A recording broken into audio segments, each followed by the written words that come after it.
In the name of Allah, the most gracious, the most merciful, Miss Munawar Shaheen here with a new lecture regarding Goodbye Mr. Chips, chapter number 11.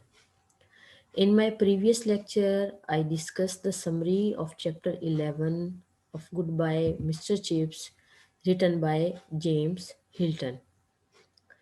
Students, as you know, that we follow the bilingual method of teaching to make the concepts clear. So today I'll explain the textual lines of this chapter by using bilingual method. As you can see on your screen, it's a picture of James Hilton, the writer of our novel. And here, students, you can see the picture of two people who are quarreling with each other. And I told you in my summary that the striking point of chapter 11 is that there happened a row between Chips and Mr. Ralston. Now we will proceed towards the text and its explanation. Dear students,